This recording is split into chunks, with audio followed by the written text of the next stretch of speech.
Joko Widodo mengaku kecewa atas debat ketiga Pilpres 2024. Presiden Jokowi menilai debat ketiga tidak mengedukasi masyarakat dan hanya didominasi saling serang personal antar calon presiden. Menurut Jokowi, saling serang tidak masalah selama tidak menyerang personal. Jokowi menyebut serangan bukan untuk saling menjatuhkan secara personal. Jokowi pun meminta format debat Pilpres perlu diubah. Saya melihat substansi dari visinya malah tidak kelihatan. Yang kelihatan justru saling menyerang, yang sebetulnya nggak apa-apa, asal kebijakan, asal policy, asal visi yang diserang, nggak apa-apa. Tapi kalau sudah menyerang personal, pribadi yang tidak ada hubungan dengan konteks debat tadi malam, mengenai hubungan internasional, mengenai geopolitik, mengenai pertahanan, dan lain-lainnya. Saya kira kurang memberikan pendidikan, kurang mengedukasi masyarakat yang menonton. Tidak hanya Jokowi, calon presiden nomor urut 2 Prabowo Subianto pun mengaku kecewa dengan debat ketiga. Prabowo menyebut narasi pasangan calon lainnya, padahal masalah pertahanan adalah rahasia negara.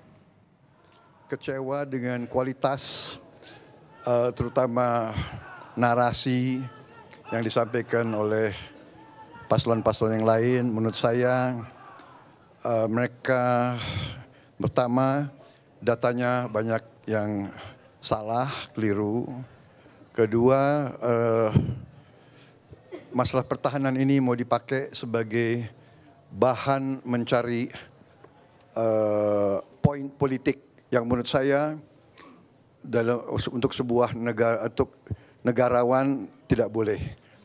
Pertahanan adalah sakral, dan tadi kalau tidak salah ada paslon yang mengatakan untuk pertahanan tidak ada rahasia. Saya kira ini sangat lucu, ini sangat tidak pantas bagi seorang pemimpin, ya.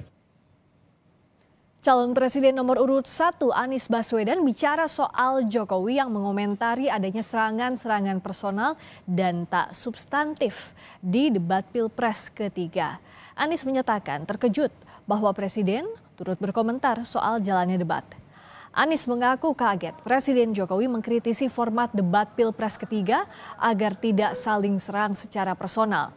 Anies menyebut debat berkaitan dengan kebijakan dan tidak menyerang personal. Menurut Anies, Presiden seharusnya tetap bersikap netral. Kalau dipandang sebagai personal, ini sama sekali nggak ada personal. Semuanya adalah tentang kebijakan. Bisa direview ulang kok apa yang tadi kemarin dibahas. Jadi malah saya agak terkejut kok Pak Presiden ikut komentar soal debat ya. Jadi saya rasanya nggak mau komentar terlalu banyak dah. Biar publik aja nanti yang menilai Pak Presiden membantu atau tidak. Ya seperti pernyataan beliau saya masih pegang bahwa beliau menyatakan netral. Ya kami berpandangan itu harus dipegang terus. Cawapres nomor urut 3 Mahfud MD menyebut tak ada capres yang menyerang secara personal dalam debat ketiga. Mahfud menyebut tak ada substansi pertanyaan yang berupaya membongkar rahasia negara. Mahfud MD berpendapat tak ada serangan personal dalam debat capres ketiga. Mahfud memastikan pertanyaan yang diajukan capres kepada Prabowo Subianto adalah informasi negara yang bisa dipublikasi. Mahfud mengklaim sebagai mantan Menhan, data-data anggaran alutsista adalah informasi publik, bukan rahasia negara. Ya mungkin, kalau penilaian Presiden, kalau saya sih enggak. Misalnya rahasia negara, apa rahasia negara yang harus dibongkar? Enggak ada kan rahasia negara yang dirahasiakan. Kalau rahasia negara itu misalnya intelijen, strategi penyerangan, peta. Ini kalau bicara soal anggaran, kok anggarannya segitu, gitu. Kok situasi anunya begitu kan itu bukan rahasia. Enggak ada yang kemarin yang seharus dirahasiakan dari pertanyaan itu.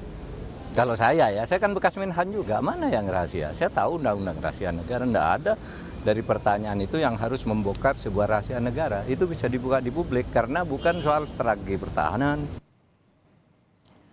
Sementara itu, Ketua KPU Hashim Asyari menjelaskan format debat yang ada sekarang sudah disepakati semua tim paslon. KPU menurutnya tak akan mengubah format debat. Sebelumnya, Presiden Joko Widodo meminta agar format debat dievaluasi karena menurutnya banyak serangan yang bersifat personal dalam debat. Atau bentuk debatnya sudah disepakati, ada 6 segmen. Segmen pertama visi misi program, segmen 2 dan 3 pertanyaan yang disiapkan oleh panelis dan kemudian masing-masing calon menjawab. Segmen 4 dan 5 adalah pertanyaan masing-masing calon kepada calon yang lain dan dijawab oleh calon. Segmen ke-6 penutup. Jadi memang modelnya seperti itu. 4 dan 5 pun akan begitu, debat ke-4 dan ke-5 pun akan begitu. Mas Hashim, apakah memungkinkan ada penambahan durasi debat sendiri? Cukup itu. Karena kalau diubah nanti jadi pertanyaan, kenapa diubah? Gitu. Karena sudah 3 kali debat. Sebelum bertolak ke luar negeri, Presiden Jokowi kembali berkomentar soal debat ketiga antara Capres minggu lalu. Jokowi menyebut kritikannya terhadap jalan debat untuk semua, termasuk Capres, bukan ke salah satu pihak. Saya berbicara untuk ketiga calon dan untuk perbaikan-perbaikan ke depan. Juga untuk introspeksi kita semuanya, untuk evaluasi kita semuanya. Saya tidak berbicara satu calon atau 2 calon.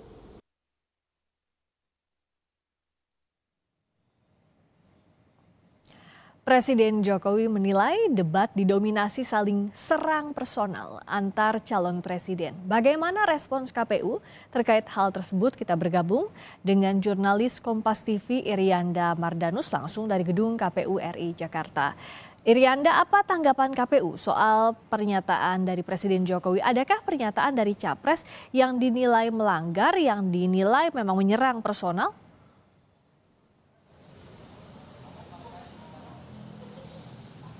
Ya, selamat sore Friska dan juga saudara. Kalau soal apakah ada yang melanggar kemudian juga dinilai KPU menyerang personal, ini secara tegas KPU RI, Ketua KPU RI Hashim Asyari menyatakan tidak dalam domain untuk menilai apakah ada atau tidak. Karena balik lagi, yang bisa menilai adakah serangan personal atau tidak itu kembali kepada para calon pemilih ataupun masyarakat itu sendiri.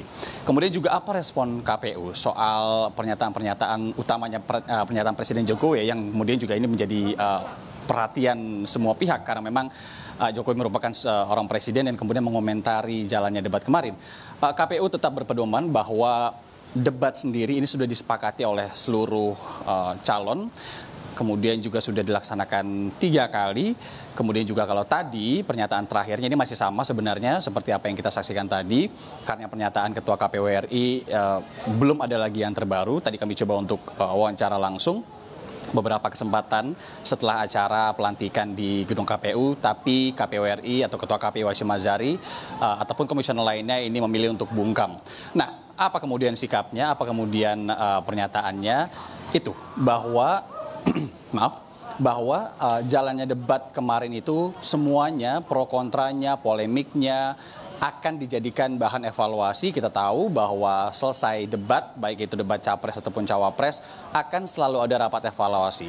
Rapat evaluasi ini akan dilakukan tentu dalam waktu yang disetujui bersama antara KPU RI bersama dengan para tim ses pasangan calon presiden dan wakil presiden, kapan akan dilaksanakan. Nanti kalau sudah ada ketentuan tanggalnya pasti akan diinfokan juga kepada publik. Nah, dalam evaluasi sendiri ini biasanya KPU nanti akan menampung masukan-masukan yang ada, kemudian juga diterima oleh KPU RI, kemudian juga nanti akan dijadikan bahan evaluasi. Setelah itu akan baru dilakukan rapat bersama dengan penyelenggara atau TV penyelenggara.